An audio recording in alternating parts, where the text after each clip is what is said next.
Moving on to our next panel, first real panel, and it's on media and the role of the civil society.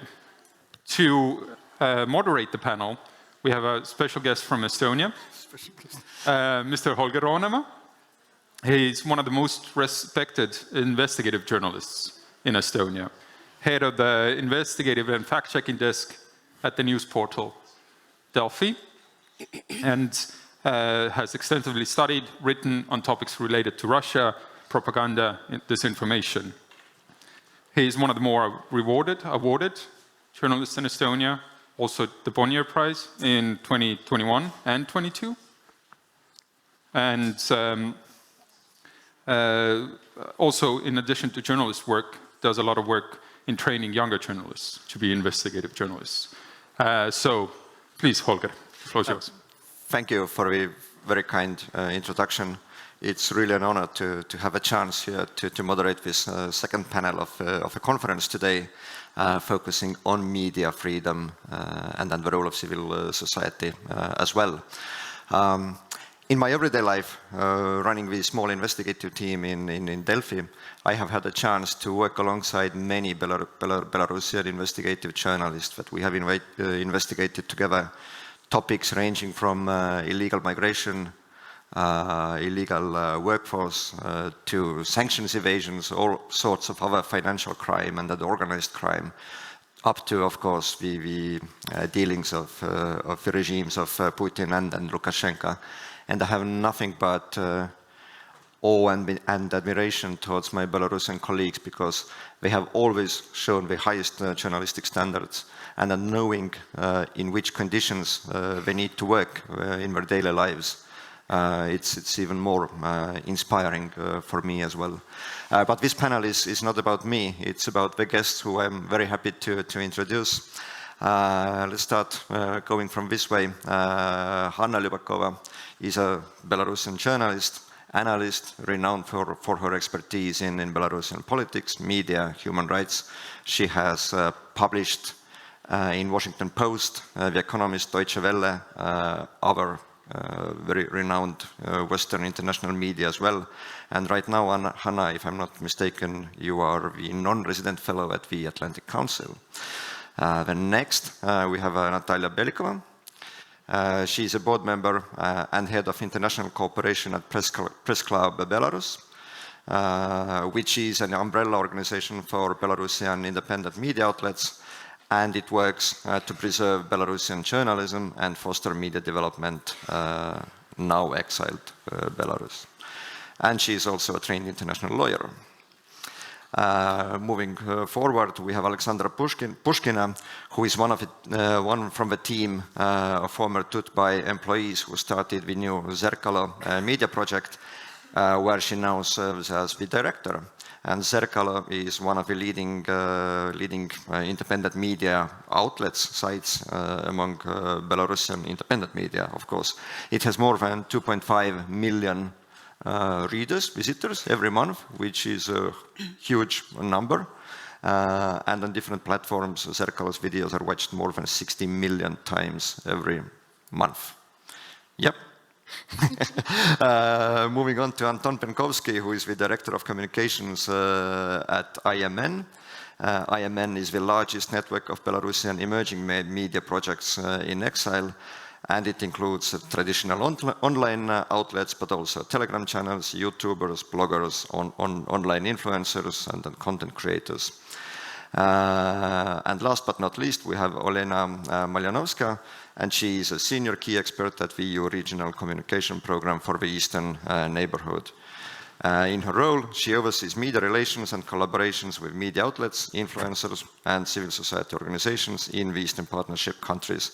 And Olena's focus is on promoting topics such as human rights, gender equality, youth empowerment, countering disinformation, and raising awareness about the EU assistance in the region. Without further ado, let's start with opening statements. Natalia, I would like to start with you. Can you draw us a more general overview of a Belarusian media market and media consumption right now? We know that most, if not all, of independent media is forced to work from exile. Many have been named extremist organizations, and access to them closed and even strictly banned. But how does the media system operate in conditions like that, and what's remaining in Belarus? Thank you, Holger, for this question. I think it's a very difficult one because doing media business in Belarus has never been easy. Even before 2020, Belarusian independent media sector has always been under oppression. But thanks to modern technology, to the digital age, starting from 2015, gradually independent media were grabbing some foothold on the internet, in the digital sphere. And all the legacy media, such as TV, radio, and print media, they remained the old school type, right? And the government and the people who are in power, they are also not understanding this digital age. They are focusing on TV, on radio, and on print media. So thanks to that, we had the 2020 and all this variety of information that came also during the COVID and then during the elections. I think this is also why the current Belarusian authorities have designated media as the major culprits of what has happened after 2020. And they have declared a real war on media, on independent thought, and the entire sector basically had to relocate. Those who didn't, they're in prisons, and they unleashed really unprecedented repressions on all those who work with information in one or the other way. When you are, for the independent media, they had to relocate, and it's important to understand that because they were digital from the beginning, they're multi-platform media. They're not only based on one particular channel. They usually have different instruments and tools where they're present. And they're using modern technology also to provide access to independent information to those who are inside Belarus.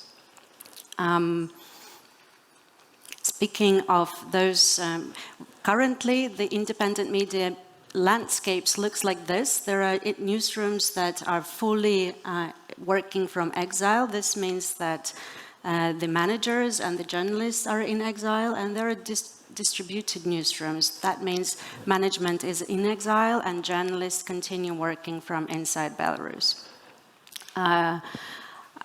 According to Baj, lots of journalists remain inside Belarus, and they're actually the major source of information for those who are working from exile in order to remain relevant for the audiences inside Belarus. Because as you may understand, the biggest challenge for media working from in exile with audiences inside the country is to remain relevant and to provide safe space for media consumption.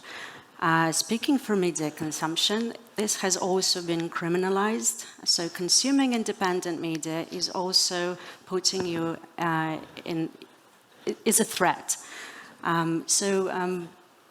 Looking at some numbers, we are having a constant monitoring space inside Belarus in terms of how people are consuming information, trying to understand what is changing, what has changed over the past year, from 2020, what happened when the war, when the full-scale invasion of Ukraine started, and what is happening right now. And we observe that there are two major, very opposite, unrelated clusters of consumers of media, one that consume only TV and state media or Russian media, and those who consume independent media. These two highly polarized circles, they're more or less equal. They could be 15 to 18%, 20%. They are the core audience of both sides. Then you have people who consume, it's about 25 to 30%, consume both types of media to have a more complex picture of what is happening. And then there is a huge gray area in between of people who say they don't consume media at all. Why they're doing this, I think it's a different story, but when we ask people actually, what is your major source of information, what do you think they answer? They say relatives and friends, and this has been the trend for the last 5 years. So challenges that independent media are facing are also unprecedented because they're hugely relying on technology and on different distribution mechanisms. If you're looking at the space inside Belarus, it virtually looks sterile, legally, technically, on very other levels. The state is fighting against dissent and independent thought, while independent media are really trying to use the modern technology to penetrate this very thick digital barrier that the state has created to deliver information to their audience. And here the key factor, I think, why we still have such an influence is people trust. Trust is, I think, the key for, not just for media, it's key for any state, for economy, for everyone. Trust is what everything is based around. And people trust independent media, and I think this is what keeps them going. Because if they didn't have the audience, there would be no point of their existence. Speaking of numbers, about 30% of people inside Belarus still trust independent media, and we consider this to be a really high achievement because you can understand in what circumstances people are consuming media, you know, what state is doing to stop this media consumption, but trust is still there. But it's not time to relax. It's time also to build this trust, to retain this trust, and I think this is a major challenge for all of us in this panel as well. Thank you. Thank you. Hanna, maybe continuing with you, but you have been forced to live in exile now for the last years. Maybe you can throw us another picture from your own personal experience, or at least partly based, that what are the challenges of such life? Thank you, Holger, and hello, everyone. Thank you to the organizers for having all of us today here and putting this panel on media so high on the agenda. Maybe it was just because of planning purposes, I don't know, but I prefer to think that this is happening right in the morning because it's so important. And it is indeed. I will probably name 3 challenges, though there are many more, and I will try to come up with them right when I speak. So the first challenge, and of course Natalia has already gave you a brief overview of the situation, and repression is the main challenge here. And for us abroad in exile, it seems like we are in a safe haven, we are in a safe countries in that sense. And of course, in many cases, this is true. It's much safer to be abroad than to be in Belarus, where anyone can be detained for a like or a comment, or even wearing trousers or socks in white and red colors, as there were many cases in the past 3 years, as you probably are aware about. However, yesterday was an example of something that I think provoked a lot of fear among us here, even in exile. There is this famous, prominent writer, Sasha Filipenko, and he has been living abroad for so many years. And he's been really active in international media. His books have been translated in many languages, and he has spoken to media. He speaks to media a lot. And yesterday he published a post saying that there were 7 armed security officers who searched his apartment in Minsk, where his parents live, and his father was detained, and the security forces told his parents, say thank you to your son. So this is a revenge, and this is how they're trying to reach us even here, even in exile. And may I ask my colleagues, Belarusian colleagues here, how many of you, like when you speak to media, when you speak publicly, how many of you did ever think that, well, maybe I shouldn't say something, maybe it's gonna put my relatives in danger? I don't want you to raise your hands, but I see some heads, I see some people nodding, and well, I have the same feeling very often, even though, again, I'm in exile, I am supposed to be safe, but you always have to keep in mind that, well, maybe your relatives, maybe your families inside the country might have been repressed because of what you said. I'm also an example, I will try to make it really kind of practical and not in theory, but also try to talk about my experiences, as Holger asked. I'm an example of this transnational repression. In 2021, I traveled to one of the CIS countries, and I was detained there. Luckily, the issue was solved, and I was sent away to the EU, to a safe country. But this is how I found out that I'm on the wanted list, because the regime doesn't inform you. They don't call you, they don't warn you, don't travel to some of the countries because it's not safe for you. So this is another thing that we have to cope with. Justice doesn't exist, of course, for people inside the country, but it doesn't exist even for us here, because you can be just a criminal case can be launched against you for whatever reason, and you just don't have any opportunities to defend yourself and even know about these facts. So safety and security are the issues that we have to think about, even in exile. The second would be, in terms of priorities, I think, would be reaching audiences inside the country. And again, Natalia already mentioned, but this is a huge, huge issue. And let me just give you some examples of how the sector does it at the moment. The regime pushed us out. We created from scratch independent media from abroad, and we still reach audiences. Natalia gave you some numbers of trust, like how people keep trusting independent media. But how do they read? Of course, they read it through social media, they read it through VPN, and we have another really kind of nice and funny trick that we came up with. We spread self-made newspapers, because the regime forced many independent newspapers, printed newspapers, to stop printing. So one of the initiatives, last time when I spoke to By Prosvet, one of the initiatives that spread such self-made newspapers, Samizdat, they said that they spread around 20,000 copies per week, which is, again, a high number given the whole situation in Belarus. And when it comes to the readership, I'm sure Aleksandra will mention more, and Zerkova has a lot to boast, I think, here. But generally, I think all independent media can now talk about many readers from Argentina that they recently got. And this is not because all of a sudden Argentinians or Belarusians in Argentina got interested in information, but this is because VPN. So we know that people in Belarus still read independent media thanks to VPN, of course, thanks to mirrors, and many other circumvention tools that they use. The third and last challenge, and again, there are many more, and I'll just briefly explain, is the lack of a chance for long-term planning.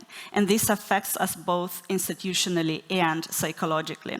Institutionally, this is, of course, the fact that there are not many opportunities to get infrastructure and support in the long term, because many projects are being designed for up to a year, and this is how media have to plan their operations. And then what is going to happen after this year? Are they going to get funding? Are they going to have salaries to pay their employees?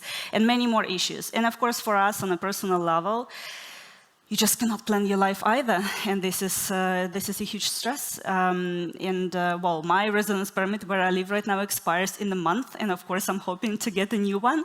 But then there is always some sort of fear that, something can happen. I'll probably stop here. But the main challenges, of course, safety, long-term planning, and reaching audiences while being in exile. Thank you. Thank you. I'm sure that we will have plenty of chance to continue debating about discussing about the challenges a little further on. But now, Anton, maybe you have vast experience in working with emerging media, working with kind of traditional but exiled media, and then taking on from here. That one thing that Hanna mentioned as well is that reaching the audience. What is your experience? How can it be done, and then what are the real-life obstacles here? Yeah, thank you very much, Holger, and let me also thank the organizers of this wonderful event. И also повидать шановне білоруське господарство. And say hello to Belarusian community in this hall. The observations previously shared by my colleagues, Hanna and Natalia, they're really, really extremely valuable, and we basically note the same trends in the Belarusian media community. And unfortunately, 3 years past Belarusian fraudulent presidential elections in 2020, the situation is not getting any easier. Belarusians keep receiving terrible state media propaganda on a daily basis. I mean, Lukashenko's propaganda. They're also facing huge budgets. First of all, budgets of Russian media, who have not only resources to spread fake news and propaganda, Kremlin propaganda, but also use some kind of soft power. You know, some entertainment or infotainment content, unfortunately often consumed by Belarusian audience, but at the same time, such type of content funded by Kremlin is also a soft power to promote the thing called Russian world. And as Jerzy mentioned in the previous panel, it's more as Russian war. Well, situation is sad, but it's not really critical, so we lost everything. The media consortium I'm proud to represent here has some success stories. I'd be happy to share with you here on the stage or during the break. Every month we gather hundreds of millions of views on various types of content. It could be some news content, or it could be entertainment. Because you know what? It's not only about the news, most of all. And we also need to address this infotainment content that I was speaking a bit earlier.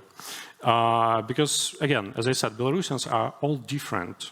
Some people would like to watch on a daily basis economy news or economy analytics. And some of them would like to watch memes on Instagram. Some of them would like to watch some TikTok shows, and that's okay. And what we must do is to substitute in all means and on all platforms Lukashenko's propaganda and Kremlin's propaganda. At the same time, there are, like, as I said, various types of content. Belarusians, of course, facing terrible criminal prosecutions for being subscribed, for donating some money to even small amounts to independent media editorial shops. It's very unfortunate, and I must admit it really influenced the numbers because people are afraid to be subscribed or leave a comment, even like, I don't know, some emoji in the comments, which is really terrible, I believe. But still, it's a battle. And Belarusians have the strongest weapon in this battle because they really believe in what they're doing. In some of the cases, they're substituting the lack of budgets and lack of resources with their huge power and huge belief in what they're doing.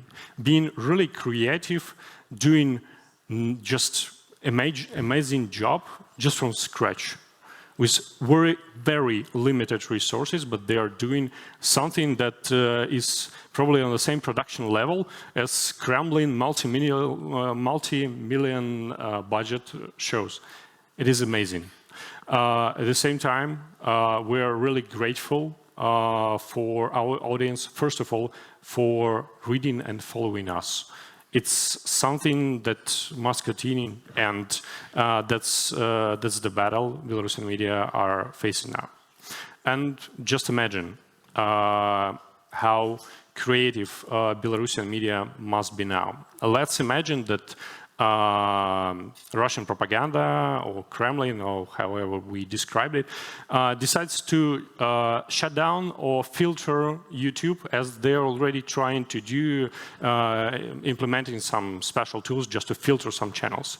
And at some point, like next year, Belarusian media could just lose the YouTube segment, which will hugely affect the numbers.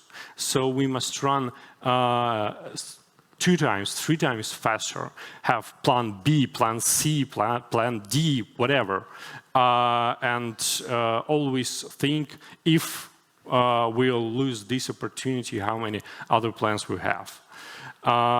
You know, it is very important for people I work with, just by seeing, you know, journalism, let's be honest, it's not the most well-paid job. And many people leave to IT, to some logistic companies.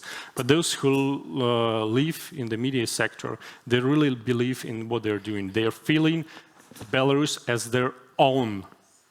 They have it in their heart. So that's how we will win, and long live Belarus. Let me end here. Thank you, Aleksandra. Zerkala is one of the standout independent media in exile for Belarusians in exile. You have amazing numbers, like 2.5 million monthly visitors, etc. Yet you have been declared an extremist organization by Lukashenko's regime. Even reading Zerkala can be punishable, not even talking about you or your colleagues going back to Belarus, where you could face 10 years in prison, probably. How do you do it? And I know that you and Olena also want to present a project with video, so once we get to the video, Olena, please feel free to take over. Yes, thank you. Firstly, thank you for your invitation, because it's very important not only for our media organization, it's very important for Belarusians who now live in Belarus. And yes, I represent the largest independent Belarusian media, Zerkala.io, and you know, the most important question for us is what kind of challenges we have now. Our audience now, it's about 3.5 million unique users per month in a country of 9 million people. So it's more than 65 persons, it's Belarusians who now live in Belarus. We have 44 million views in October, almost 2 million followers on social media, 40 million views in a month on video platforms, 170,000 installations of our applications. Our loyalty rating, or NPC, is 78%, while popular Netflix has 67%. And our biggest challenge is to keep those numbers, those metrics. After all, behind every view is a person. So now it's not easy to do this, because we have blocking in Belarus, blocking in Russia. Yes, we have the status of extremist formation, which can result in imprisonment of up to 8 years for our readers.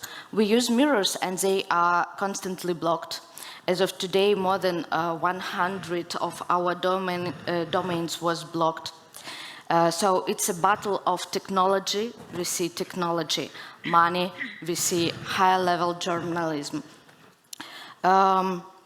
You know, we, with our partners together, with Tech Lab from Press Club, we will soon solve part of the problems by implementing an unblockable solution that will be offered to other Belarusian independent media. All this important because is a moment when this window of opportunity comes, about which the democratic leaders speak. People in Belarus should not be in informational vacuum, one-on-one with propaganda. We still talk to them about repressions, political prisoners, debunk the myths of propaganda, tell them about civic initiatives. Independent media, and concretely Zerkala, is still a source of education, political, economics, cultural and gender, of course. In the coming year, we plan to focus on the topics of health, parenting, and to be more successful with recommendation system. We also consider it important to influence Belarus to remain in the focus of international society. This is how a joint project with the Ukrainian TV channel 24, with the support of Your Neighbors East, came into being. The main goal of the videos is to highlight important topics that are silenced or purposely distorted by the Kremlin propaganda. Each video focuses on topics relevant for Belarus and for Ukraine. We would like to show you a short video showcase of the project.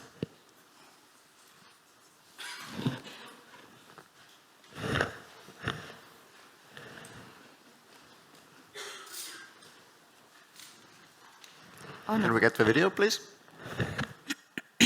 Sorry.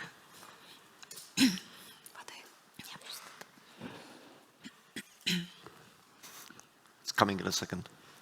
I can see signs.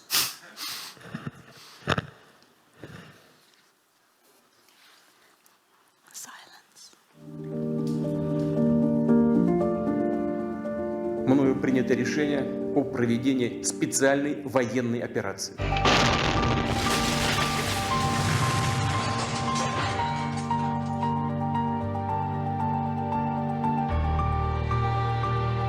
Свидетельство зверств украинских нациков. Сейчас идет война с НАТО на территории Украины.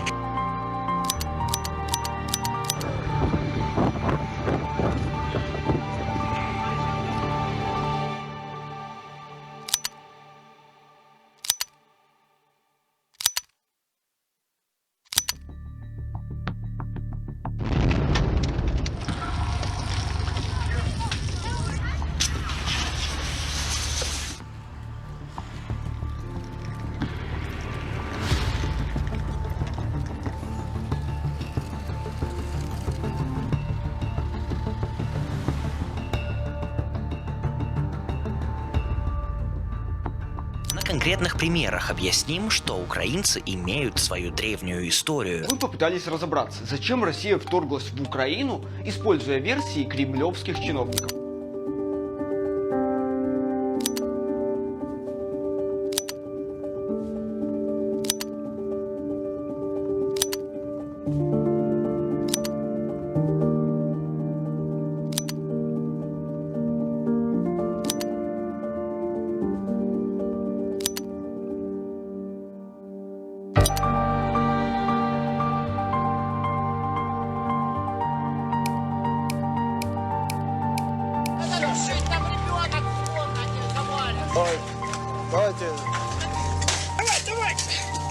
Когда российские чиновники говорят, что ничего плохого ни они, ни военные не делали, доказательств, кроме своих слов, они не приводят. У российских властей есть одна особенность. Они, кажется, сами не знают, чего хотят от войны. И не знают, но они говорят.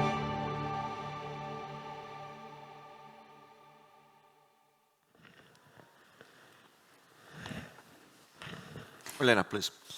Okay, thank you very much. It's difficult to speak after this video, but I'm Olena Malynovska from EU Neighbours East. Thank you very much for having me today. I'm going to explain you why this project, joint project with Zerkala, is very important and unique. And first of all, I would like to start with expressing my deep gratitude to Zerkala team and our partner, Ukrainian partner, 24 TV channel, for really exceptional work you did with this project. Also, I want to say a big thank you to 7 media outlets which supported us absolutely on pro bono basis, and they are Aravot from Armenia, Net Gazeti from Georgia, Journal TV from Moldova, Delphi Estonia, Delphi Lithuania, Respublika Lithuania, and TVNet Latvia. I think that only through this collaborative effort it was possible to achieve such an impressive result. And just to give you a little bit background about our project, EU Neighbours East is like one of the biggest EU communication programs covering Armenia, Azerbaijan, Belarus, Georgia, Moldova, and Ukraine. We are running various awareness-raising campaigns, launching cooperation projects with media and influencers. And our main goal is to communicate about EU assistance, EU cooperation with EU neighboring countries in the East, Eastern Partnership countries, and also address such crucial issues as disinformation. Talking about this project, why this project is so important and why it stands out, because of several reasons. First of all, this project shows the real power of cross-border cooperation between media. Secondly, this project was designed strategically for digital platforms, despite it was created by media outlets. And we reach a lot of people. Due to this digital-first approach, we reached a lot of people through TikTok and YouTube.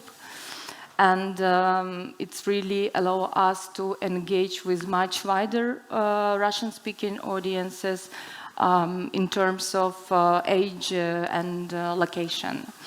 For example, in the beginning, we aimed to reach Belarusians living in Belarus, but yeah, we, as you saw from the video presentation, we went far beyond Belarus with our messages.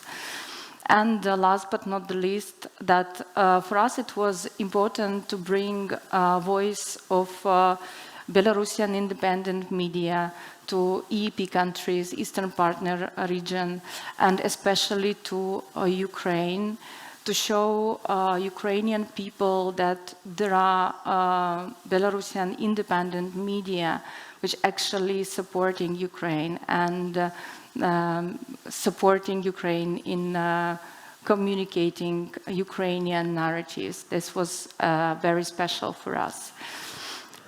Just maybe to share some lessons learned. I think that actually this project demonstrates that it's truly possible to bring together media from different countries, civil society organizations, institutions, and even regular users, bring them all together around the messages which are important for all of us. And another important evidence that this project shows that people worldwide is standing in solidarity with Ukrainians and Belarusians.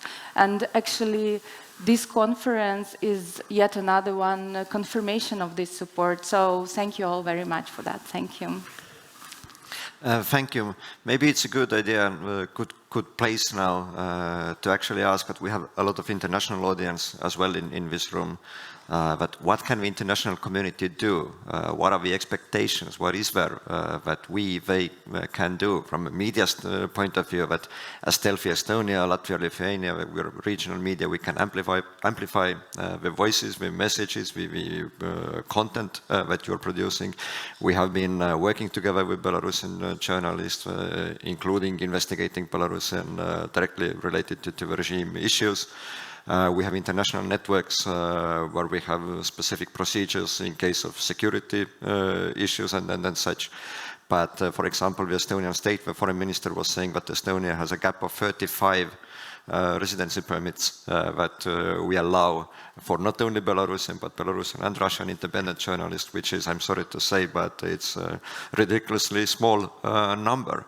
But maybe Hanna, starting with you, and then anyone else can pick up from there. But what are the expectations? What can the international community do? Let me start with 3 facts. First of all, the majority of Belarusians are against the deployment of Russian nuclear weapons on the territory of their country. Second fact is that the majority of Belarusians are against the involvement in the war against Ukraine. the third fact is the majority of Belarusians are against the use of their territory in the attack, like for the attack of Russians, of Ukraine. And at least partly, this is because Belarusians, well, I wouldn't say mainly do not believe propaganda, but to a large extent do not believe propaganda and trust independent media, as we have already established previously. And this is because independent media exists, and investment in independent media is not charity. This is investment in safe and stable Europe as well, right? So this is not just a local problem. This is something that in the interest of the European Union, of donors, of implementers. I will not maybe start with money per se. Money is important, I think. Money no is point important. to hide. I already mentioned investment. But let me start with solidarity, because I think this is something that you all can do. This is not only what governments or donors or implementers can do. We have more than 30 Belarusian journalists in jail right now. There are bloggers in jail as well. And, you know, anyone can be arrested, of course, at any moment. And your solidarity matters. Holger, you mentioned all these great projects that you have with the Belarusian journalists, and now we have this another great example of collaboration between Ukrainian and Belarusian independent journalists. And we need more of this. Our sector, not only Belarusian, but in general, we know the power of collaboration. We are not lonely wolves anymore. We know Paradise Papers, we know Panama Papers investigations, and this was done only because all of this media all over the world collaborated and were able to bring skills, knowledge, and information from all over the world to that. So collaboration, solidarity, keep mentioning Belarusian journalists in jail. There is Ksenia Lutzkina, who has a brain tumor, and she was sentenced to 8 years, and we don't know whether she's going to survive, you know, because of her illness. So this is critical, this is crucial. When it comes to funding, and I'm sure Natalia can pick up if she's the next to speak, but of course funding should be increased, not decreased, because this is one of the priorities, and I already mentioned how it works, right? And it does work, and this is the way how we communicate with Belarusians. This is the way of us to influence their moods, and again, to maintain safety and stability and keep Belarus away from the war. And there are many creative examples here. Anton already mentioned some of them. We use different formats. We appeal to Belarusians through different platforms, through Telegram, through TikTok, through Instagram, and they do read all of these platforms. And we, of course, use different techniques and topics, right? And these topics sometimes are not political, because many of these audiences inside the country, they got in a way, well, you know, there is a lot of fatigue among people as well, and of course you cannot read about repression or war every day. This is, I think, obvious. So we apply different strategies here. There is this great project by one media who talked about recipes. Imagine recipes. And what they did, they mentioned that, oh, but this is this dish that the Grand Duchy in Lithuania, like, people usually cooked. And then people learn about history, people learn about their national identity, and this is also the way to spread knowledge, right? So you do not directly talk about Lukashenko and Putin, but you still educate people, you still promote all these values and national identity. So there is a lot, you know, to learn from, and there is a lot to invest in. And again, to reiterate, your investment is not charity, this is investment in your stability. Natalia, you had. Yes, I would like to pick up on the topic of funding, and here I would like to emphasize the maybe new role that is not so obvious that media are playing right now is when you're having repressions at such a scale in a country, when culture is under oppression, identity is under oppression, nationality is basically under oppression, what we see today is a crippling Russification of everything. Media are the only and the last chance of carrying the Belarusian cultural codes, and they do it also across borders.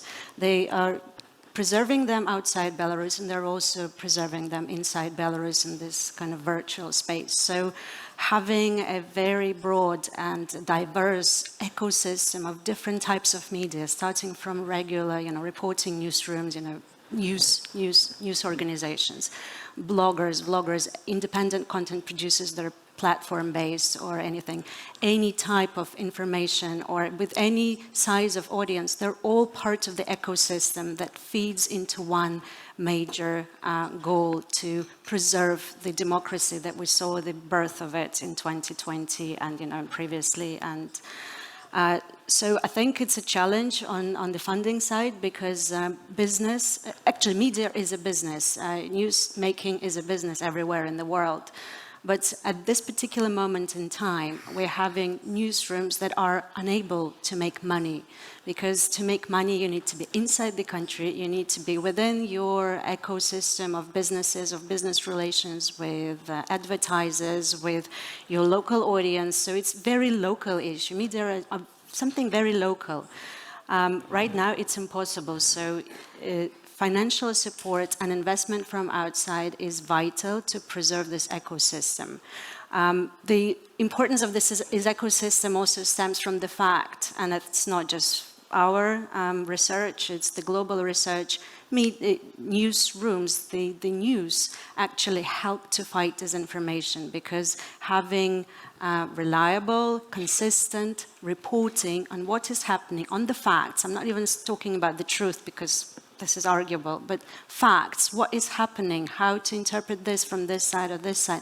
This is something that creates an infrastructure of critical thinking within society, and this is something that actually at the basis of fighting disinformation and the Russian world.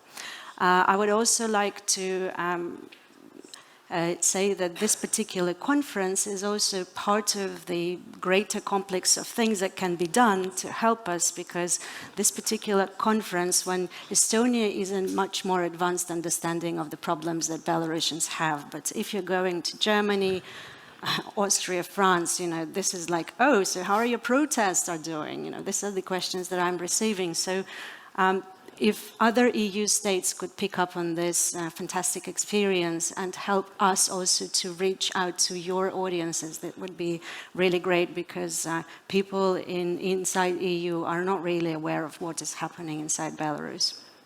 And the last but not the least, many of our newsrooms are right now based in the EU. We are part of the EU legislation, and you are also facing this, having the new legislation on how EU is collaborating with platforms. Please remember about the specific case of Belarus, because sometimes when you're fighting your demons, the legislation or the practices that you're introducing may kill some of the media initiatives for Belarus because of how tools of delivery of content and distribution work. I'll stop here, thank you. I think, Aleksandra, I'm coming straight to you with a question. That the word challenges is something probably that we will not be hearing all throughout this panel discussion, but most probably throughout the day. We have talked, we have marked, only outlined the current challenges, and as Anton also said, that you need to have already plan B, plan C, plan D. Maybe Aleksandra, Anton, you can kind of explain what will be the main obstacles in the coming 2 years. And then as well the plan B and C that you need to have actually. Yeah. Thank you, Holger. And it's very interesting and really difficult questions, because we don't know, basically. First of all, we don't know what Lukashenko and Kremlin would do even tomorrow, not even talking about like the next 2 years. Secondly, as I said, we need to establish plan B, plan C, not only in terms of like distributing content, but paying our bills. As Natalia said, the funding, especially from international communities, is crucial. But at the same time, we understand the pressure the war in Ukraine has on the EU and US budget. We as Belarusian journalists feel that, because of course the funding for Belarusian project unfortunately goes down. So we're looking for more opportunities for, let's say, crowdfunding to call our audience to crowdfund for the projects they like and to donate some even small amounts. It's not only important in terms of money, but it also very clearly indicates what is important. Like, say, if we post several initiatives on the Solidarity Fund platform and we see which one of them collects money more, it really indicates what's more important in terms of the audience. We cannot assume what's their interest. We must see some clear evidences. Also, Belarusian media professionals are extremely high-skilled. As I previously said, and also echoing what colleagues mentioned, they are able to do really brilliant projects just from scratch with very limited resources, and even from like technical resources like cameras, I don't know, teleprompters, sound, and many other. So in many cases, and that's what we often do in our organization, is outsourcing some projects, some commercial small projects, small for now, I hope.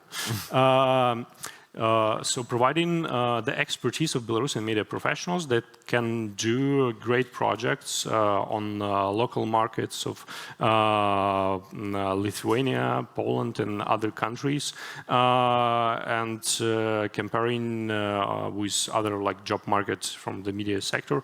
They're really valuable specialists, so it might be another revenue flow for Belarusian media professionals. But I must admit that there is a huge brain drain in the sector. As I said, it's not the most well-paid job in the world. People are leaving the media sector. People are getting tired. And unfortunately, we're unable to train new personnel as fast as those who suffered from repressions or suffered from anxiety leaving.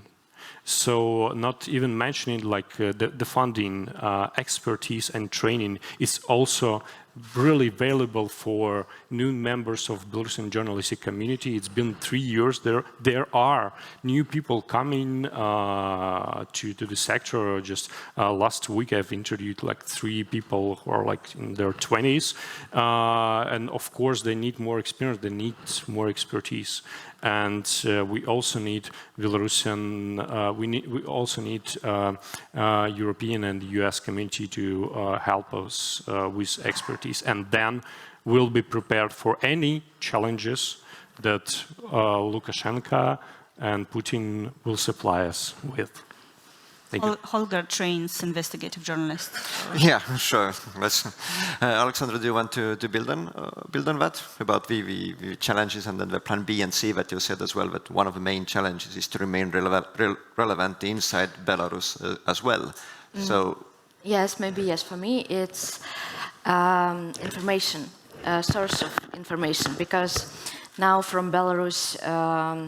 We can't find the trust information because we're doing the fact check, but sometimes we're doing the mistake because this way of propaganda very strong for us. So now we're working anonymously, our source anonymously, and I think in the future it will be the very big problem for trust of independent media in Belarus.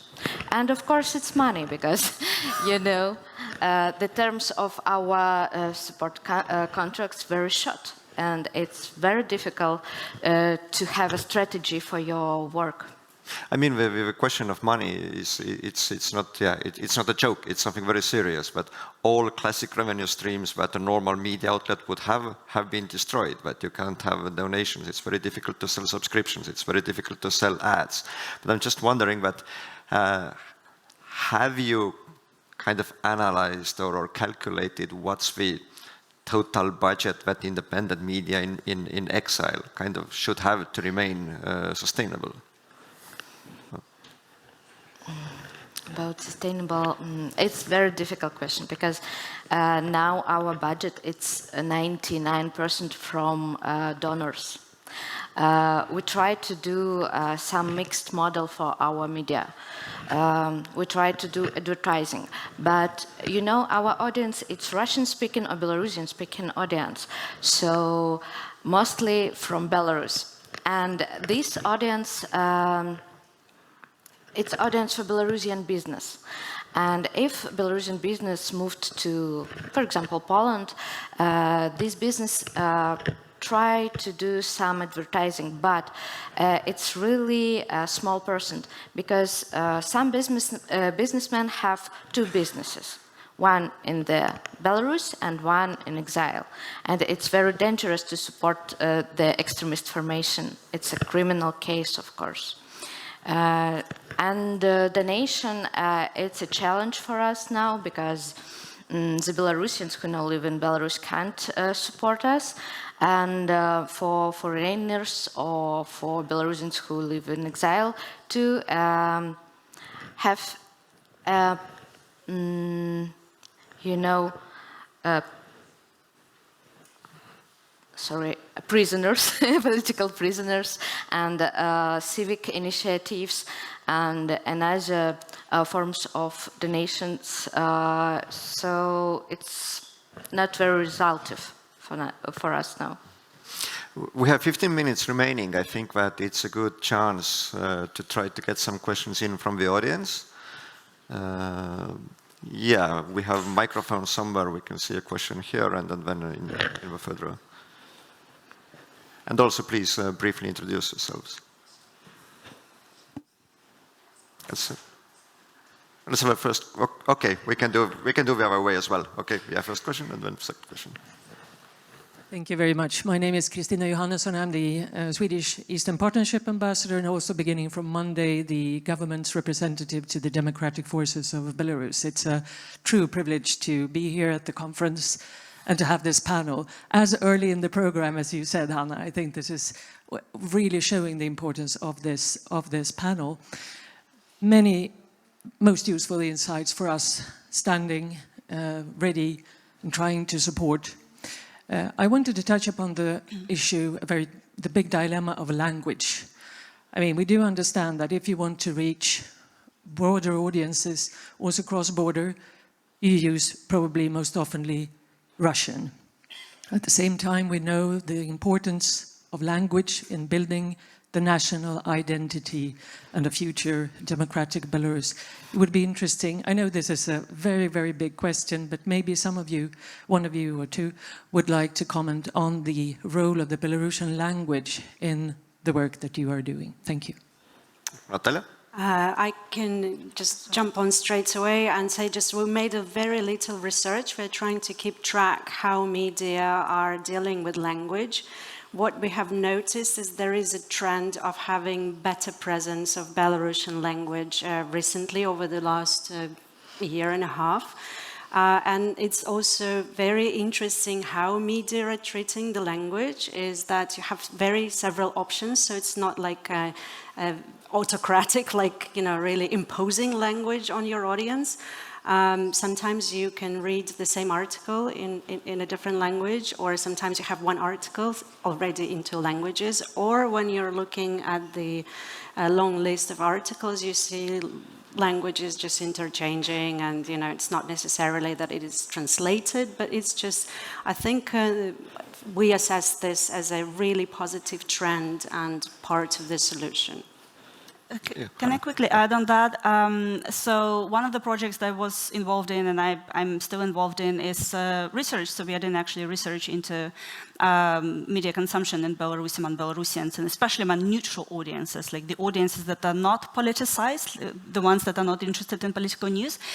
And what I noticed is that, like, every group that we sort of talk with, focus group, so they they are either neutral or they actually like the fact that this content is in Belarusian. So there is always someone who actually prefers this content to be in Belarusian, and they say that, well, it's so sad that there is not much.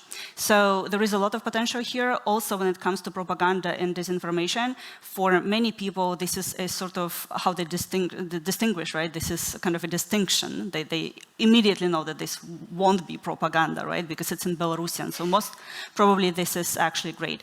By the way, speaking of Sweden, and thank you very much, Christina, for raising this. I know that Swedish radio, I think, had this program in Belarusian before, so maybe that might be also a great opportunity to launch a program in in Swedish radio in Belarusian. Just an idea. And really quickly, one of the disadvantages of having this panel so early is that sometimes you forget actually important things that you wanted to mention. And one of the important things is big tech. So speaking of how the international community can help. Lobbying and talking to big tech, this is also related to the language issue. Until recently, and I think that this issue still exists, we cannot promote, we cannot place advertising very often in Belarusian language on YouTube or on other social media platforms, and this is a huge problem because YouTube, right, Google, they do not recognize Belarus as a separate, independent market in their operations, and again, this is how, this is algorithm, this is advertising, we rely a lot on advertising. So this is really crucial, and lobbying with big tech is another thing where the international community can help. That's an extremely relevant remark. Anton, really quickly, because we want to get in other questions as well.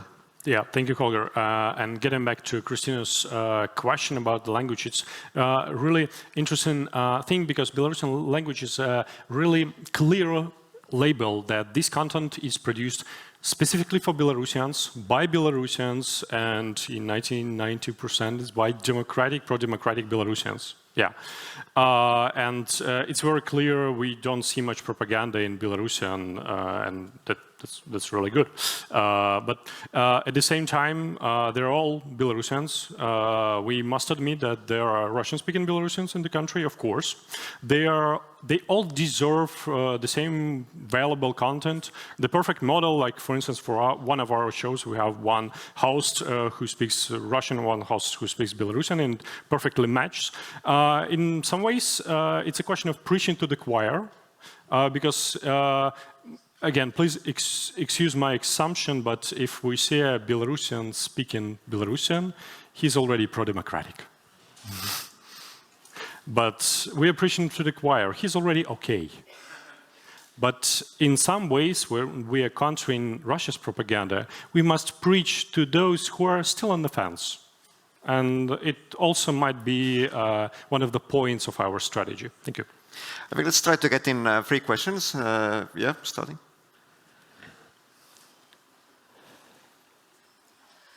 Mm-hmm.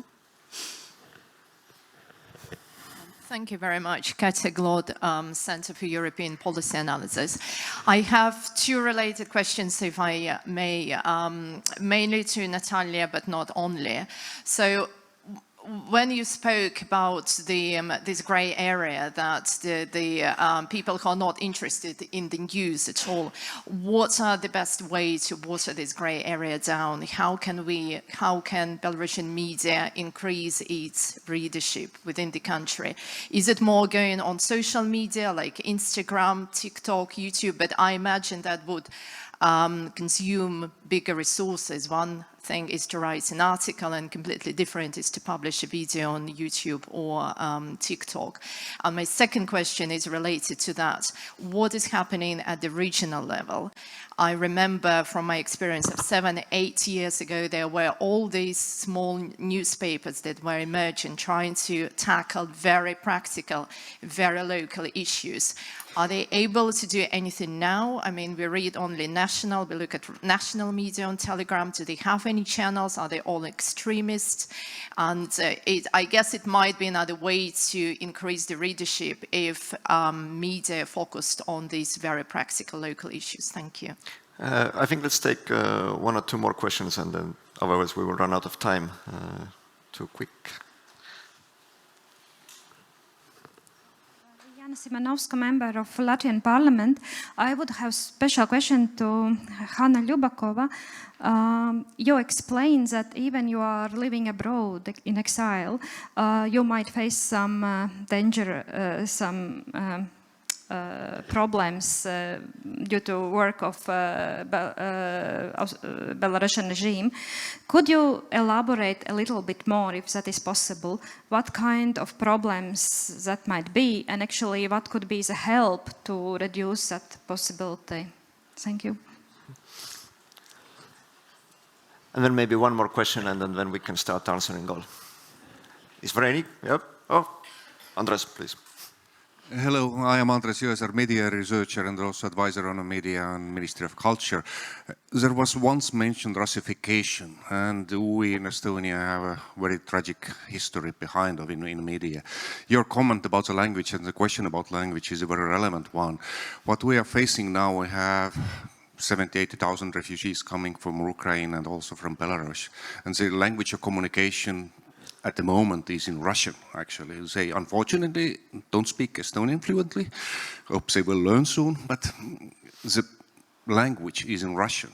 Can you see contradiction in this one? Is the Russian language can be interpreted as a way of Russification of Estonia? This is one very serious attack against media policy in Estonia, saying that if Estonian state supports Russian language media platforms, they are helping Russification of Estonia. Thank you. Natalia, I think the first one or two questions were more directed to you. Thank you, Holger. Thank you, Katya. First question is about this gray area and kind of neutral audience. This is not a problem that is unique for Belarus. If you're looking at global trends, people all over the world are not interested in news anymore. There is just too much information. It's overload. People try to escape information. They try to focus on their bubbles, on their echo chambers, simply because this is a huge burden also for psyche of a human being to have so much information flowing around. In Belarus, together with all that, you also have an extreme danger of consuming information, or also very big confusion about who to believe. One of the recent meetings we had a very interesting comment, but one of the sociologists, one of the experts, the audience inside Belarus, we probably don't see it, but it's maturing. It is, whether we like it or not, they're treating information more critically, and sometimes this actually drives them away from news content. So for that audience, I don't have a silver bullet. I don't have one big answer, but part of the question is also part of the answer. Yes, having entertainment, actually, when we're speaking that people in Belarus are consuming mostly TV, you have to also understand that it's not news content. It's primarily shows, soap operas, and they're Russian-made. And all these Russian narratives are very carefully crafted and placed in all of this content that is being produced and is being shown. This is a huge danger of kind of soft people not even understanding that they're being indoctrinized and following wrong narratives. So anything on systemic or a consistent level that can offer alternative to any of this type of content, I think would be something that would really work. But this is a complex issue that requires probably a holistic approach. Only one media outlet cannot solve this issue. I think it's a global challenge for basically Belarusian community or exiled community as a whole. Now getting to your second question about regional media. There are still media, private media inside Belarus, they're operating, but you have to understand that to be able to operate within the legal environment inside Belarus, self-censorship and censorship is something that you must implement, that you must execute in your newsroom. So those media who are remaining, they're remaining for the sake of their audiences. They're not remaining for the sake of reporting the hardcore news or reporting very important issues or social political issues, they're remaining to keep the core of their audiences. They're there trying to find content and issues that are safe to consume, but also keep all these people together. And it's a good question how long they can do it. So far, there are still projects that do that. There are also projects that do some things undercover, probably, but we don't really know. Thank you. Hanna, the question about exile, life and danger, and what can be done to help. I'm looking at the clock, it's less than 2 minutes. So I already thank you very much for this question. And I'm sure these recommendations might apply to other countries as well. So I already mentioned the case of transnational repression, which I fell victim to. And luckily, I was sent away, right? I was safe. And there are other representatives of some of the governments that helped me a lot during that moment that happened. So more I guess, support here collaboration between missions, between governments, and exchange information so that transnational repression does not persist and does not become prevalent. Secondly is awareness. Journalists are the first to be targeted very often.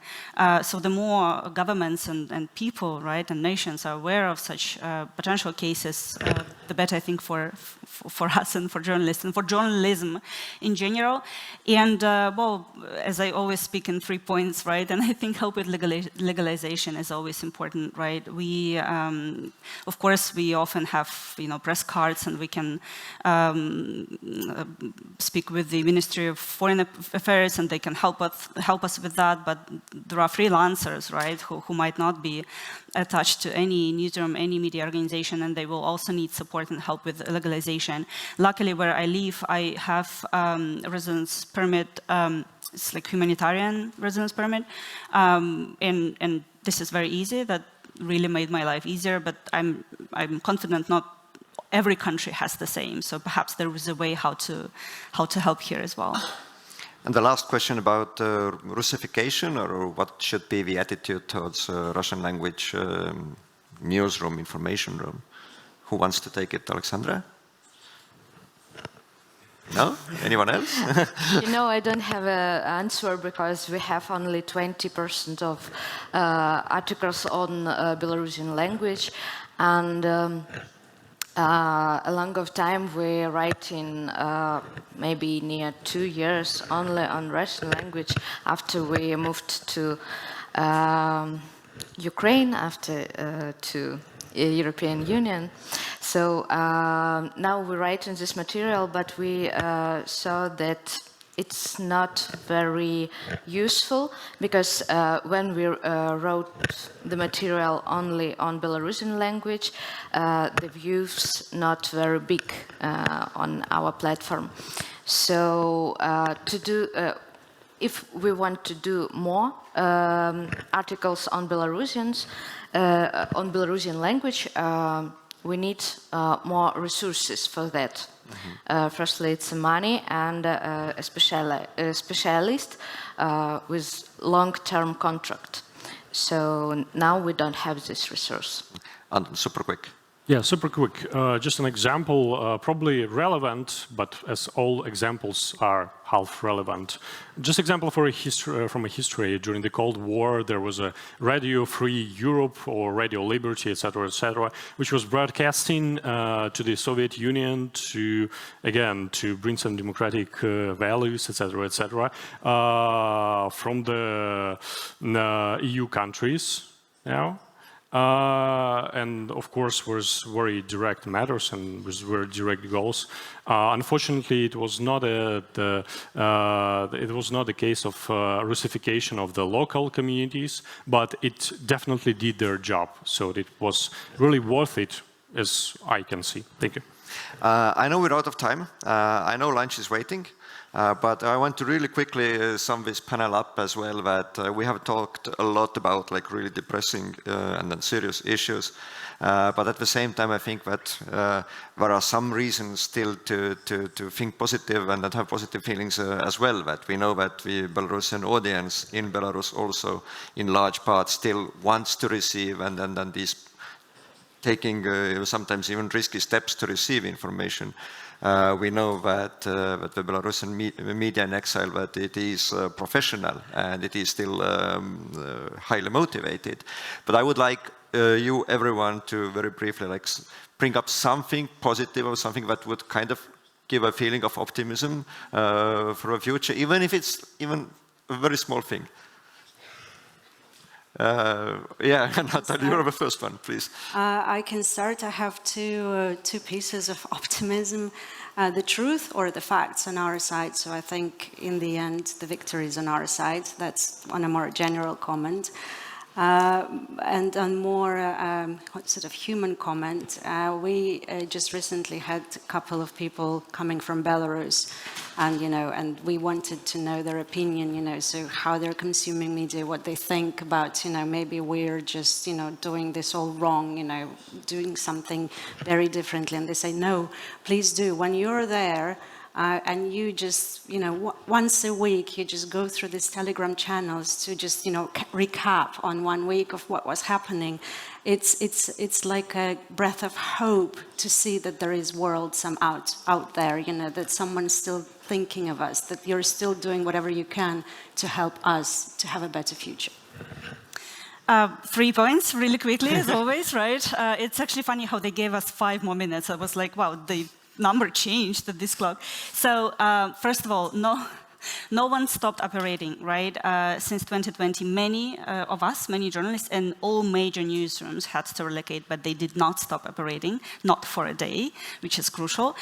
Second, no media outlet that had to relocate became a Lithuanian, a Polish, a Georgian, or any other sort of country's outlet. And this is to your question as well, right? Is it better to integrate fully or perhaps still focus on our communities and the audience we have to reach? The third, no one has given up.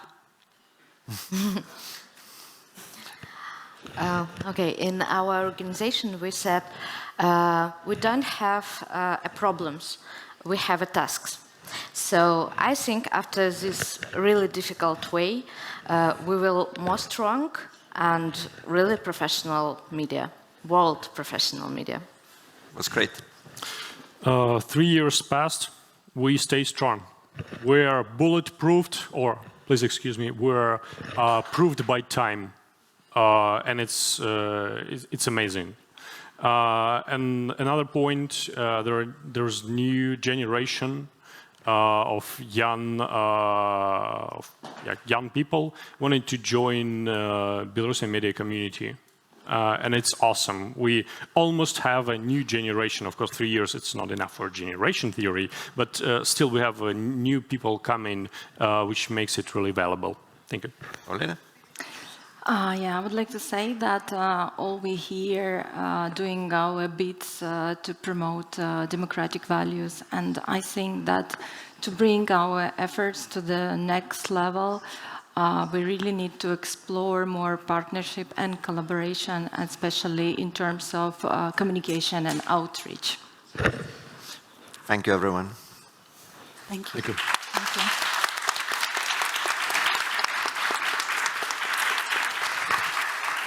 Thank you. Thank you, everyone. And to Hanna's point, we put media as the first, not because it's one of the most important things, but also it's a panel that everybody else has to follow now, because this was fascinating. Lunch will be outside. Try to be back as close as possible to 1 o'clock. We have word that Madam Tihhanovskaya is arriving as well, so don't go away during lunch. Thank you.